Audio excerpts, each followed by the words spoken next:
Welcome to the Inner Athlete Podcast, where we discuss all things youth athlete development and youth mentoring.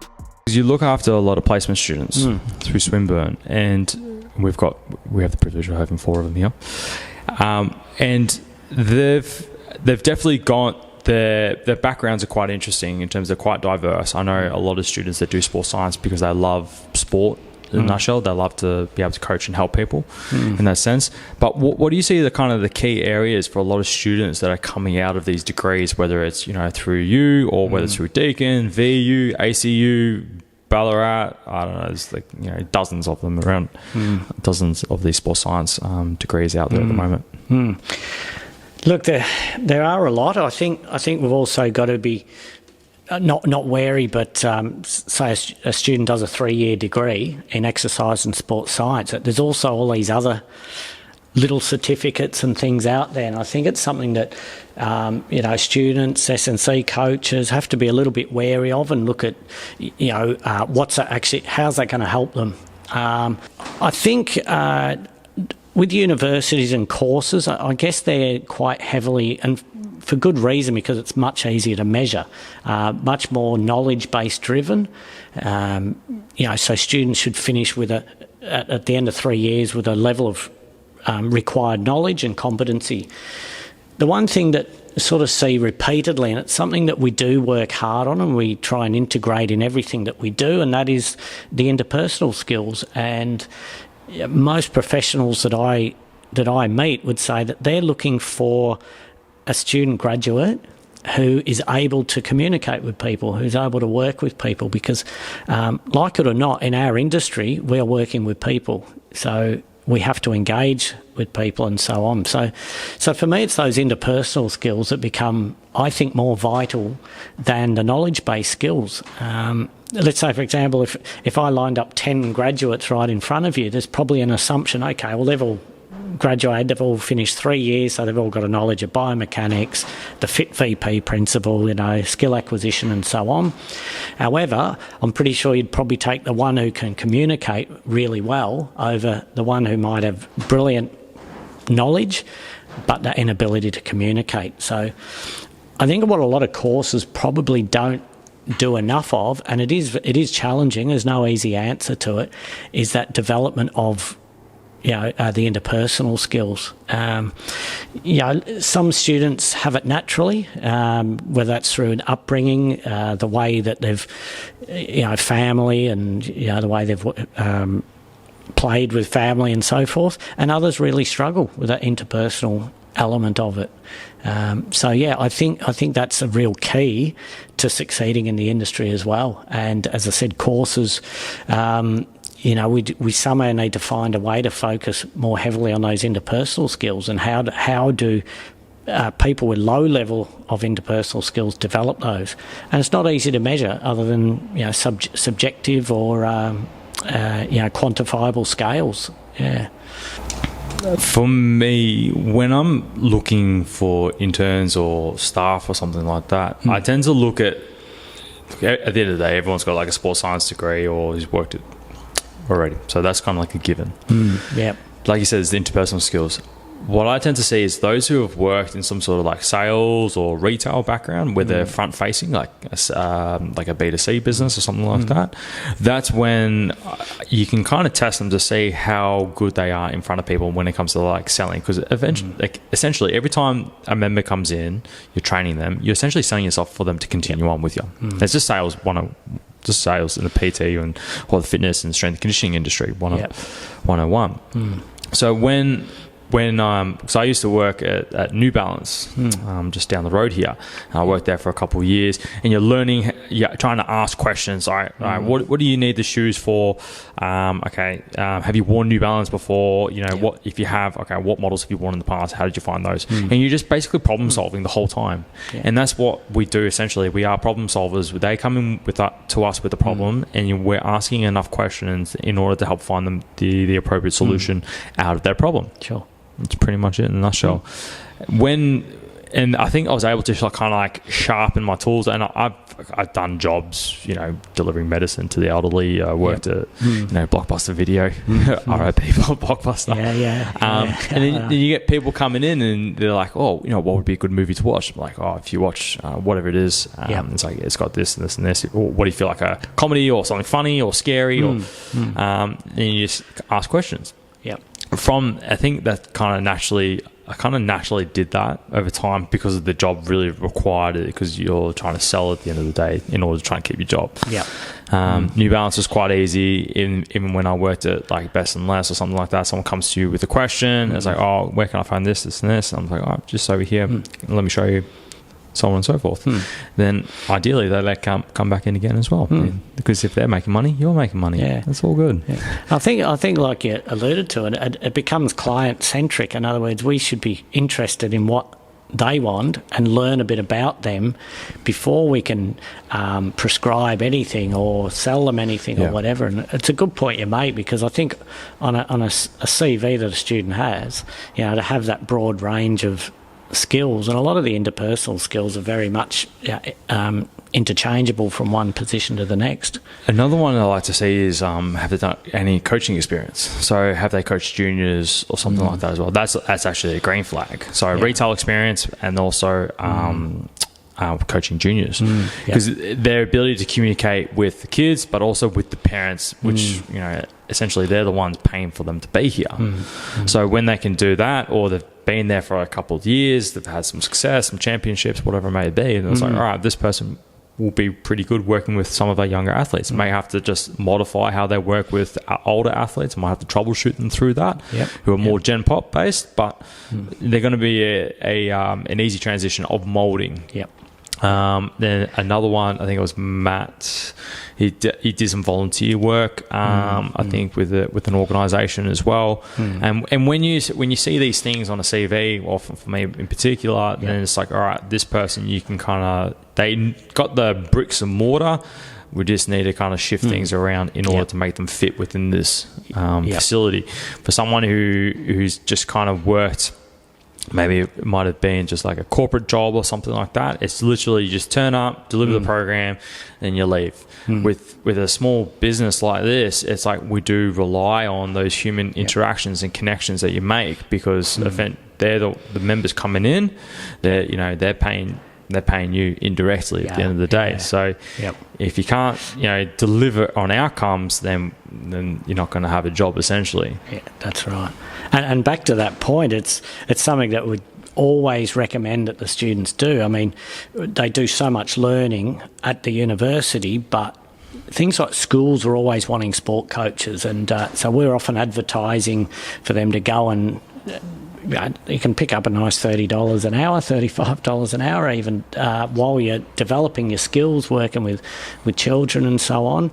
And the other thing that we do, which I think is really handy, you mentioned it earlier, in first year they all do a 45 to 60 second little pitch about themselves, where they're from, what they do, and then they do the same in third year, and they sort of compare where they are in third year with first year, and it's very much, as you said, learning about how to communicate to someone and explain what it is they've done, what they can offer, in that 45 to 60 seconds. That's a little strategy we use to help develop that. I remember it was Jordan Belforth. He has the old thing. It's like, sell me this pen.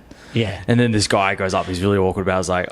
It's like, this pen is really good. He just describes all the features. And it's like, and you always want to ask the question, go back into the shoes, right? It's like, how long have you been in the market for a new pen? It's like, what color of pen do you like? Is there a certain feel that you're looking for, a texture that you're looking for?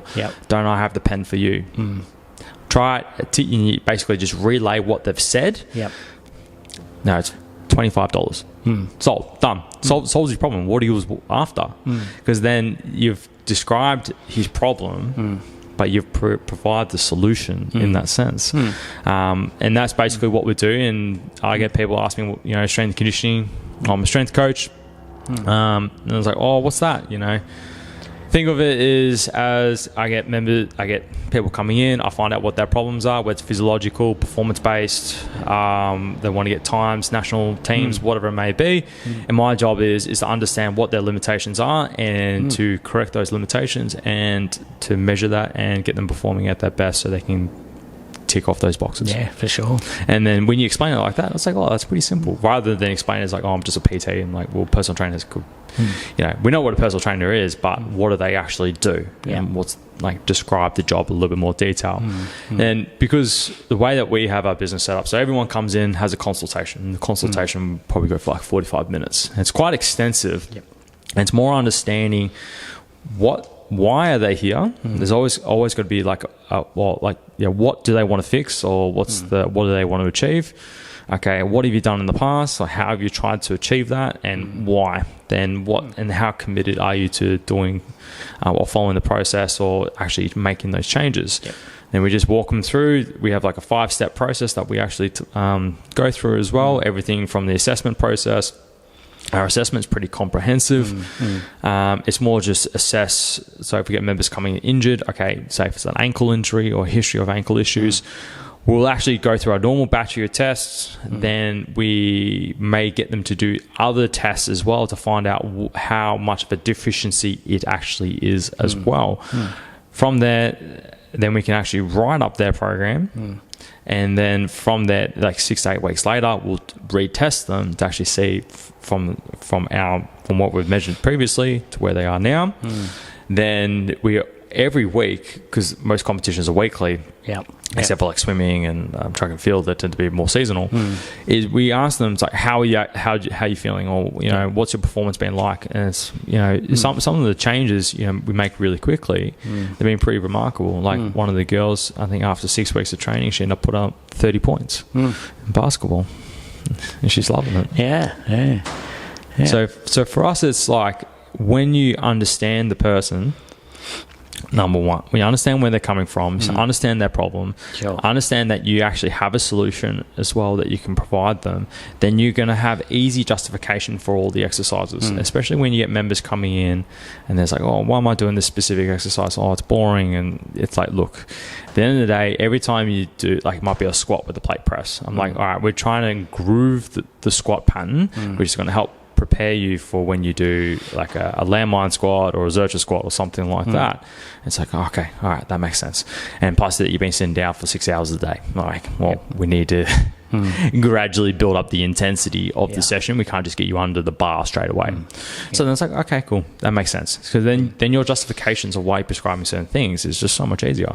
For sure. So for us, it's been really good to implement that. Members see it, then that trust, and the important thing is the trust is built on the front end, not on the back end. So if, then for us, if there's any tweaks or anything issues that like that, it's like, hey, how did you find this program? Okay, I like this and this. I feel like I want to focus more on this. Okay, cool. We might even talk to their coach if we need to, if they're an athlete, and we might get that verification to see, all right, is that an output we need to, or an input we need to make or slightly change. And then implement that, see what the changes are. If it's fixed, great, we can move on from there and really continue to develop them. Yep. Yeah, great. Yeah. Yeah, I don't know if you got it. I know you got your little notebook. If you want to check your notes. No, that's all good. It's nice just having a bit of a chat. And I know there was, I think we chatted off air about a couple of things, and about coaches, some of the issues facing coaches. Yes.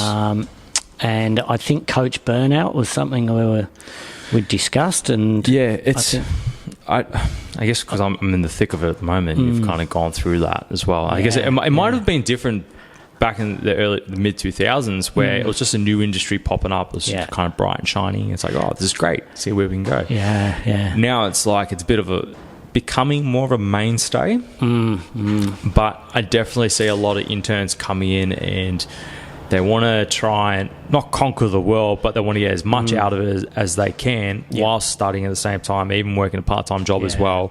Then also maybe have relationships on the side. They've got to kind of balance all this as well. The one thing that I did is I kind of had to plan. So I went over to the US in 2017 for a semester over there. Yep. I had planned that, I think it was in March 2016. So I did a lot of planning for that in order to get to that point. And I knew that it was an outcome that I wanted many years prior. Sure, yeah. In the direction I wanted to go. So it's all about shifting your priorities based on the time of the year as well. If you're still studying or something along those lines, okay, you may have to prioritize a bit more time. Yeah. Ease off on any other things, but plan ahead to actually top that up, so you're not losing that specific thing. So whether it's relationships to your own sport, to your own training, I always say you don't want to cut out, you just want to reduce it. It's just like periodization essentially. Then study will increase as exams will come around, making sure you still get enough training in order to maintain certain qualities that you want. When exams stop, you can ramp up training pretty quickly. And I think absolutely. I think with the young coaches in particular coming out, I mean, it's like we even talked to physiotherapists, and one of their biggest burdens is having to write such detailed client notes. Technically not getting paid while you're writing the client notes, you're paid while you're dealing with the client. So that's a big burden. In terms of S&C coaches, I think one of the biggest things, as you said, when they finish, the most of the work is casual.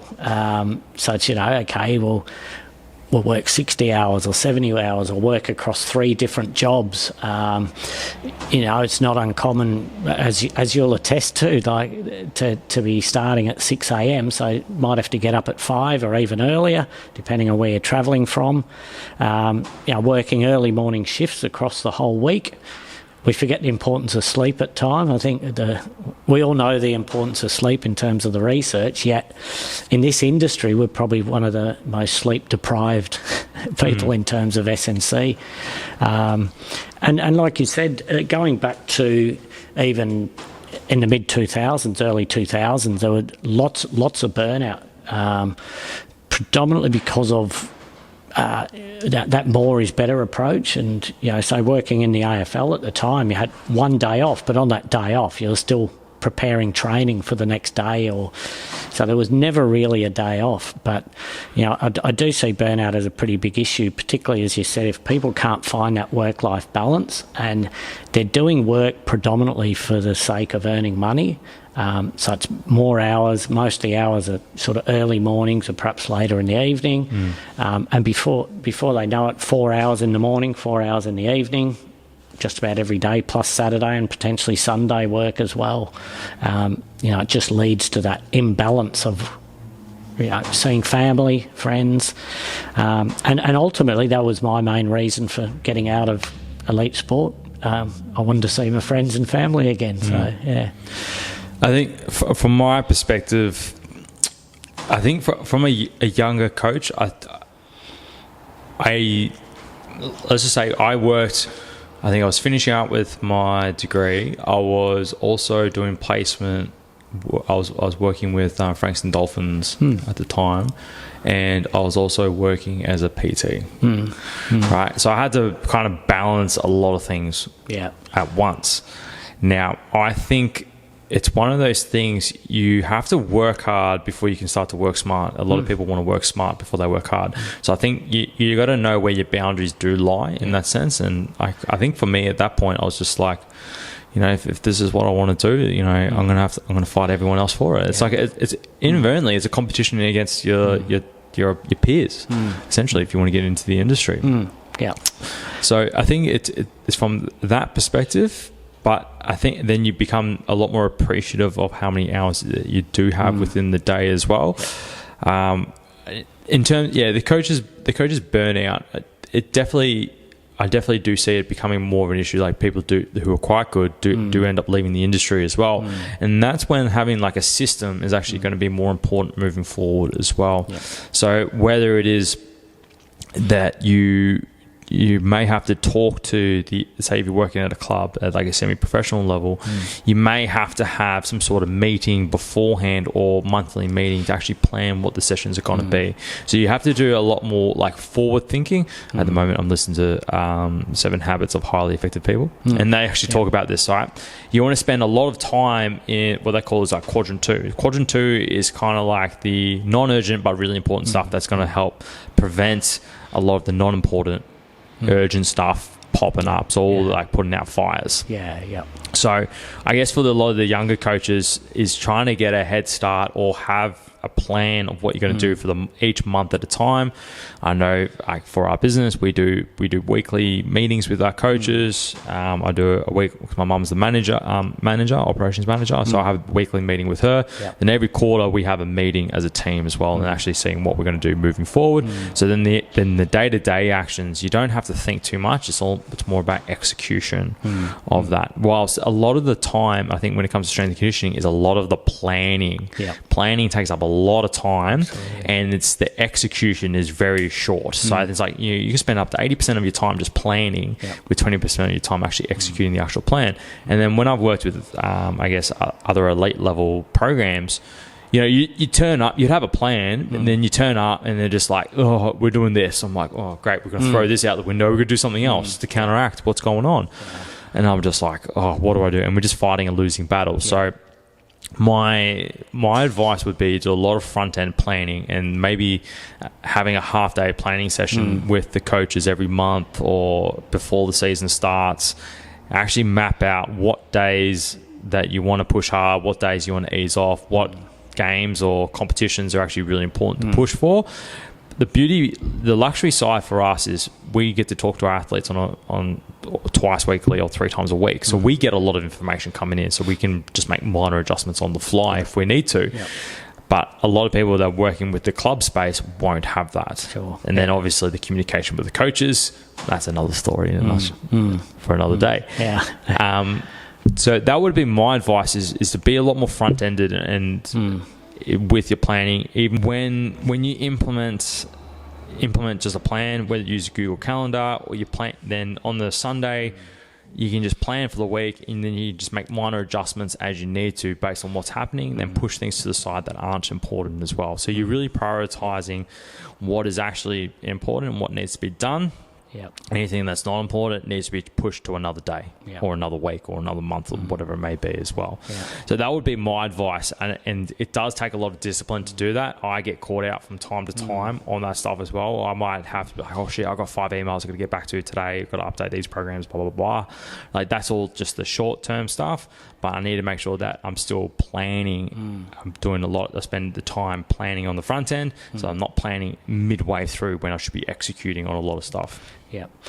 And I think, like you're saying, it's a lot of younger people and students don't tend to keep diaries or anything like that anymore. That was a rookie mistake. And that's one thing I always say to them. Even if it's for your own personal sake and goal setting purposes and things like that, to keep a diary so they can identify if they're feeling tired or those sorts of things. What is it they've done over the last week? Structure in, like you said, into your day. Structure it in. Put spots in for your planning, put times in for relaxation, training. Exactly right.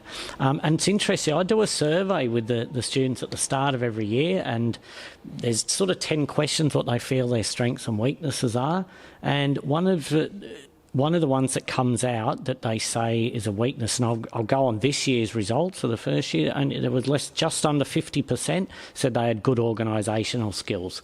So that also gives me something to be aware of and understand that, okay, I've also got to work with these students to develop that side of it.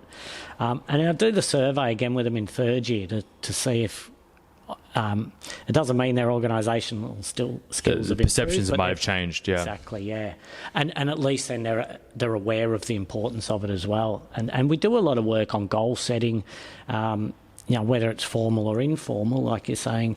Where do they want to be in 12 months' time, 3 years, 5 years, and what do they have to do to get there? And like you said earlier, sometimes it might have to be for 12, 24 months. Let's do lot of hours. Let's try a lot of different things. Grit your teeth. Yeah, and see where that takes us.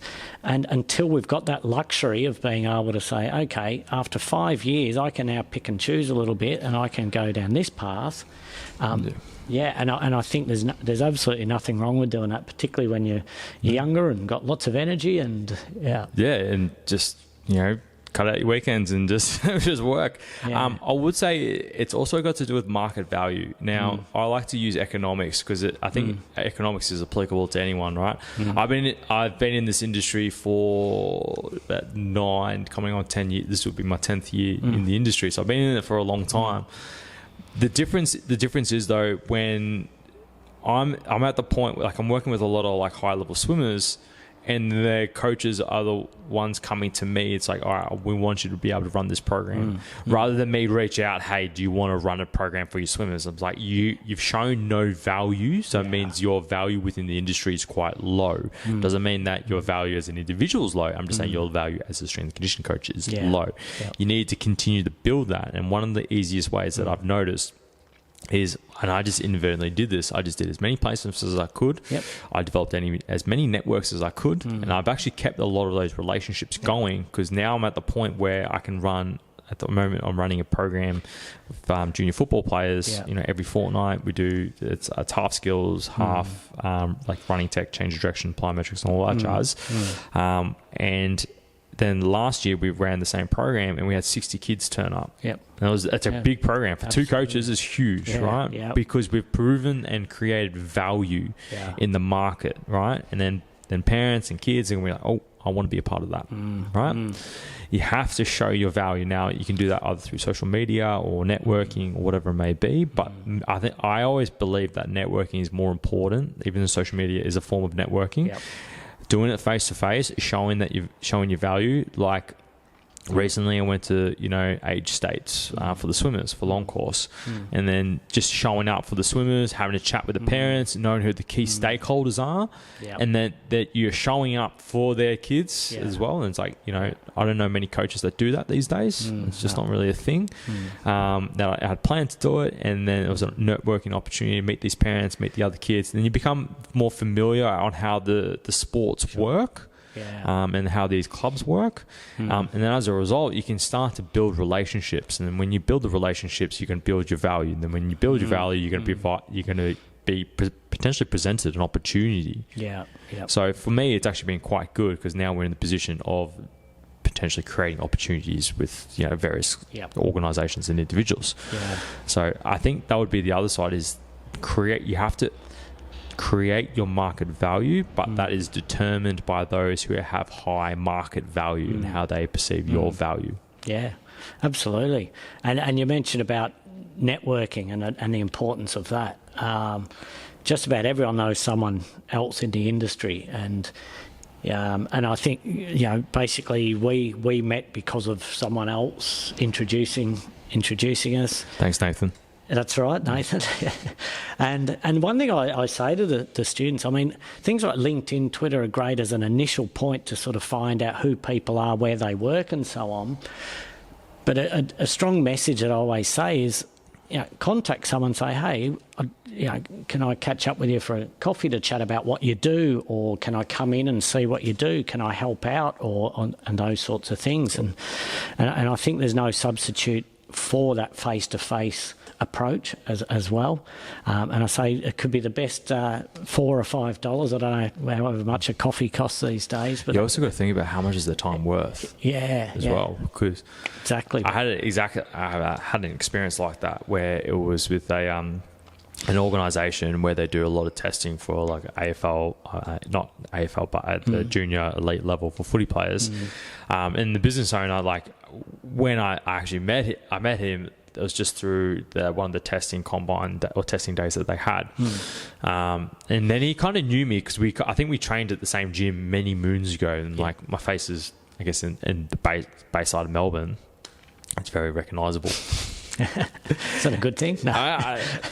If I'm doing good things, then yes. Then we just kind of started chatting, and he wanted to know a little bit more about me and what I was doing, and then I had an opportunity with someone that he knew as well that worked with him. I think it was his accountant who was also a basketball coach, and he actually approached me about running a basketball program. Unfortunately, it wasn't successful in terms of, it just didn't work out.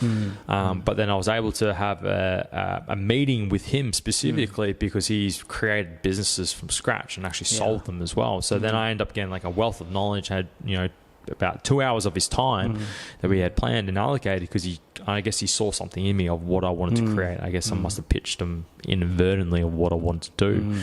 Then as a result, it was actually quite helpful because a lot of the information, I didn't take all of it on board, but I took stuff that was relevant for that time on board as well, which enabled me to get to this position. I think he mentioned something about like branding and all that jazz. I guess something branding, and that's how we got the logo essentially.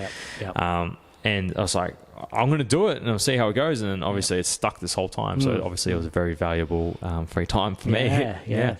So I definitely, it's hard. It's hard how you go about it. But I always say you got to provide the front end value. Yeah. Number one. So maybe connect with these organizations and say like, hey, I would love to come down and volunteer for your next testing day, or I would love to come down and assist with your sports trainers or something like that. If you want to become a physio, right? Easy one.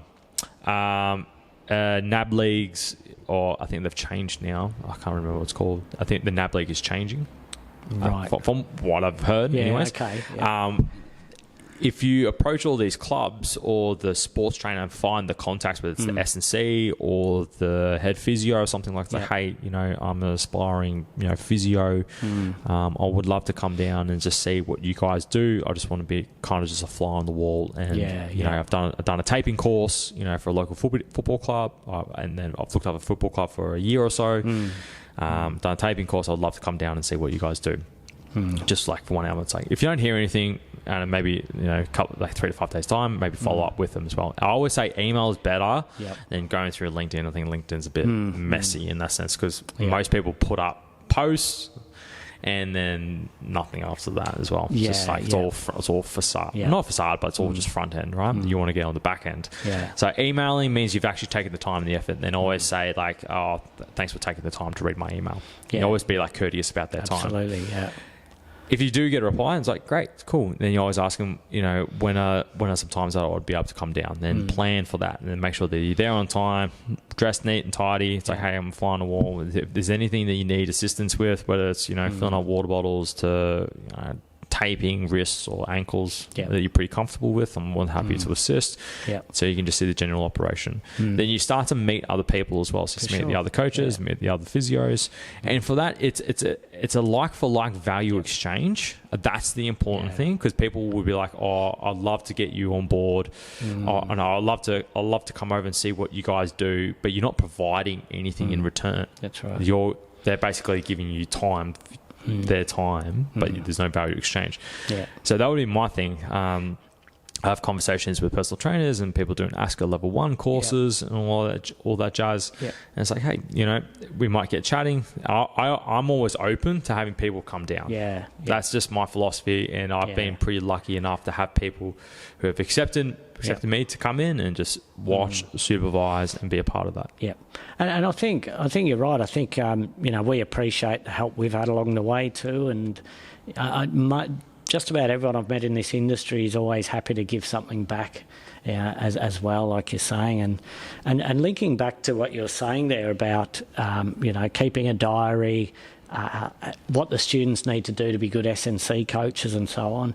And I say to them that be prepared even to put into your diary, even once you graduated and you're an S&C accredited coach, an exercise scientist, whatever it might be, you might put in 6 to 8 hours a week where you block it out where you're going to do volunteer work or go into industry where you might not be getting paid, but you want to gain experience, or it's an industry you want to go to in the future. But the other time you're spending is on your work, your paid work, or potentially further study. So, a lot of students finish and they do some paid work, a little bit of further study, and a little bit of volunteer work, particularly in an industry they want to go in the future, and it's a nice little balance for them. I think when I was doing my undergrad, I did first when I did first year, I think it was I was in an anatomy unit, and the lecturer at the time said, if you want to work with professional athletes, you need to become a personal trainer. And I was like, that kind of just stuck the whole time. And I was like, all right, that actually makes sense. What organisation is going to allow you to work with $500,000 athletes? And I was like, oh, no shit. So then then I did my Cert 3-4. Yeah. Started working with Gen Pop, and then trying different programs as well. Then obviously as a result, I'm able to work with athletes, that want to become, high level in that regard. I think that's probably the other thing as well, is if you haven't really worked with a population before in order to deliver on outcomes, I don't think a club or a footy club, soccer club, rugby club, whatever it may be, that has money will trust you with that. And it's a trust thing. It really is. Yeah, and you're right. And like we're saying, I got a good stepping stone is working with coaches in schools, or starting at that level, or clubs.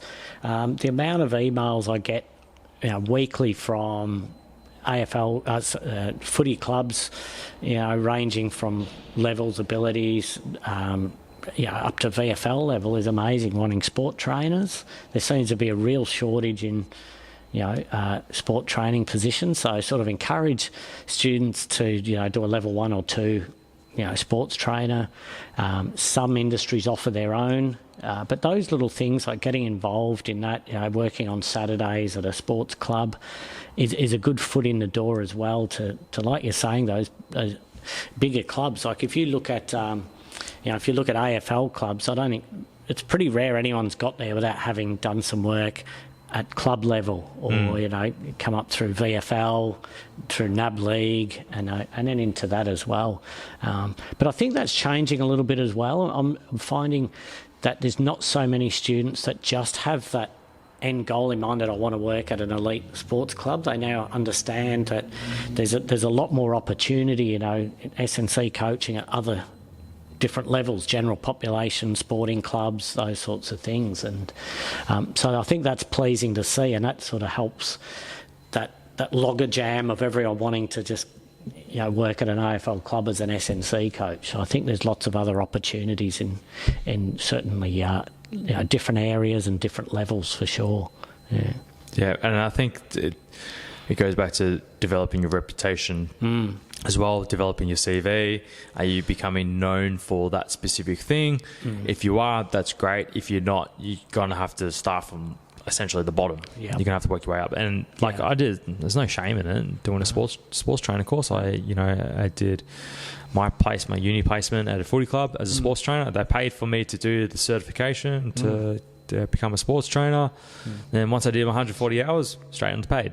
Easy money. That's right. Just simple, turn up, do the work. Then from there, it's also interesting because those players or the coaches as well, they may have played at a high level, and they're going to know other people as well. So it's like, right, your goal is to become a strength conditioning or physiotherapy at a footy club or a higher level, right? They may know someone that can put you onto someone else, and that way it comes back to that networking side. So none of the things we've discussed today work in isolation. They actually work in conjunction with one another. You can't have one without the other, and then they also feed off each other as well. And I think that's probably the biggest thing that I learned, that you can't just rely solely on one thing. It's like with a developing athlete, you can't just solely rely on plyometrics. Like, yes, it's going to get you so far, but we still need to work on other areas in order to develop more of a complete athlete. And the idea is you want to be more of a complete physio rather than just like rely purely on X or Y in order to get you there. To have a diverse skill set, and I think also when we look at also students applying for postgraduate courses like masters and things, they're actually now looking at student experiences as well. So not just their grades, they're looking at, okay, if they're getting into physiotherapy, have they done a level 1-2 sports trainer? Have they done some work at a footy club? Those sorts of things. So I think the message is sort of not just across industry, it's also across courses and things like that to get into postgrad courses. As I said, they're looking at CVs, prior experiences and things like that as well. Cool. Been talking for an hour now, almost an hour. Jeez. What are your key takeaways? We've discussed a lot. We'll probably just post this as two different separate podcasts so people can digest it. I guess for the second part, it's like, what would you say for a lot of students in terms of how to get them into their dream role or into the next phase of their career? Yeah. I think using all the opportunities that are presented to you whilst at university is the first thing. I think there's a better understanding from students now that, as you said, it's not just about finishing 3-year degree, getting your piece of paper and then expecting jobs to land on your lap. I find particularly from second year and particularly into third year, students really start thinking more about what they're going to be doing in the future. So taking all the opportunities, like we said, working as a sports coach in a school, taking up, maybe doing a short course each year, whether it be a Cert 3 or Cert 4, level 1 courses. We've also got to be mindful of that it's not costing them too much. So it's got to be that financial benefit of where that they see that. But the opportunities like work experience in the industry, so get as much of that as they can outside of regular placements.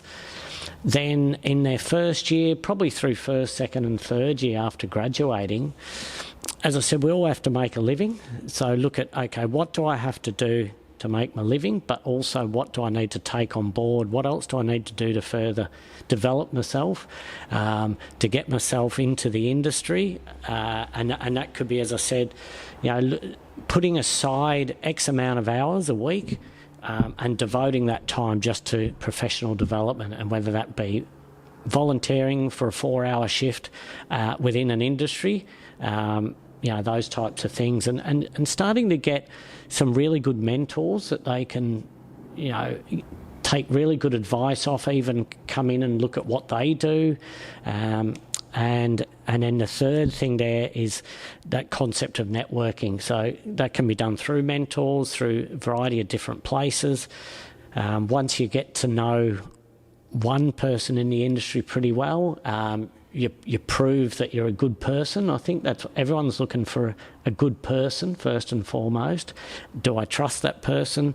And really developing that and starting to create networks. And the one thing I hear, no one in industry wants someone who's selfish, is only doing it for themselves. They've got to actually put back and give back a little as well. So yeah, we've got to work together to keep this industry going, because it is steadily growing. It's not a boom industry, I guess, like I guess the tech world is, but I definitely see there's going to be a long-term need for strength and conditioning coaches, as like a lot of schools will start to invest in it. Health and wellbeing at the school level is going to be a big deal, so they're going to be more specialised, as we spoke before, about dealing with youth, and then that long-term athlete development, I think it's going to become more popularised and become more of a mainstay, I guess, within society. And I think we can't hide away from all the research is showing the great benefits of exercise and for prevention of diseases more so than cure of diseases. So I'm sure that's just around the corner, even some government funding in terms of using exercise. So, for example, you're working here and saying, right, you've got a grant from the government to help the community get or fitter or healthier.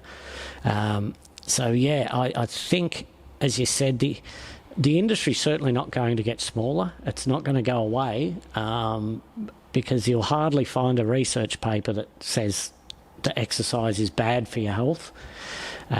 Yes, it might increase the risk of injury, but that's again our role to help minimise that. But the understanding of exercise and its benefits is huge now, and I think just about everyone understands it. So it's now, how do we get people, the general community, into exercising, to improve their health? And we know the long-term impacts on the hospital systems, all of those sorts of things. So it is an industry that's, I think, is growing, but how we foster that, I think, is up to all of us that are in the industry. Yeah, that's a tough one, because it it's not a huge money maker compared to, I guess, well, preventative health is not a huge money maker when it comes to what's the other, I can't remember what they call it. It's usually when it's very reactive. Yeah, I can't think of the term. I've gone blank anyways. Yeah. I think in that sense, when we focus on the preventative health, it actually saves a lot of people money and headaches in the long term. It's going to definitely have a lot more sway and influence, because yes, when we are physically active, yes, we are feeling better. The dopamine rush, serotonin is a lot higher with better regulated sleep. Like we know what the outcomes are from physical activity, right? The problem is, though, I think it like anything, it really does come down to the education level. I do think if it gets into schools, we start with the next generation coming through. If like GPs, I wish they would prescribe exercise more and actually, not force their patients, but actually not physically drive them, but like kind of drive the message home. And it's like, all right, cool. If you want to continue on with this life, this is what it's going to look like. If you continue on with this life with exercise, this is what it's going to look like. What do you have to do specifically? Go see this specific person. They'll get you started. Do you want to improve your quality of life? I think that kind of like, it's almost like motivational profiling or counseling approach essentially is going to help drive that, rather than the doctors kind of lecture them in order to force them to change. Rather, we need more of a not a motivational approach, but more of a counselling based approach with a lot, whether it's through the schools or even through the GPs, because they're the first port of call. Then that's going to help drive these changes at the end of the day. And I think, look, some more recent sort of curriculum documentation coming out of schools is taking that more personal behavioural approach as well, where the students are actually starting to try and identify their barriers, what their motivation is, and that sorts of things. And I think that's really important, because, as you said, we can provide the best platforms, the best programs. Again, if doctors aren't prescribing or encouraging exercise, the average person's not going to do it unless they fully understand, their motivation and those behavioural aspects. So I think that is a really important thing.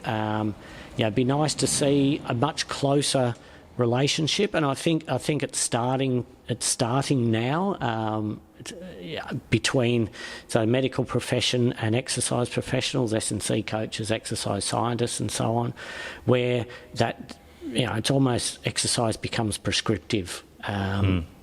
Because we know that most people with health issues are generally as a result of low exercise, sedentary lifestyles, and poor diet.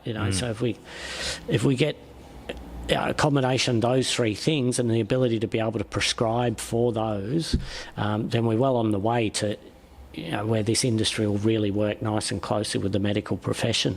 It's a growing industry. I think we'll wrap it up there. It's been just almost an hour 10. If you like this episode, please like and subscribe. Really does help us to push this message out. We know exercise is good. We're trying to help the industry pretty much in a nutshell. It's been a pleasure to have you here, Ray. Thank you. And we'll see you next time. You have just listened to the Inner Athlete podcast. Be sure to subscribe to stay up to date with the release of weekly episodes.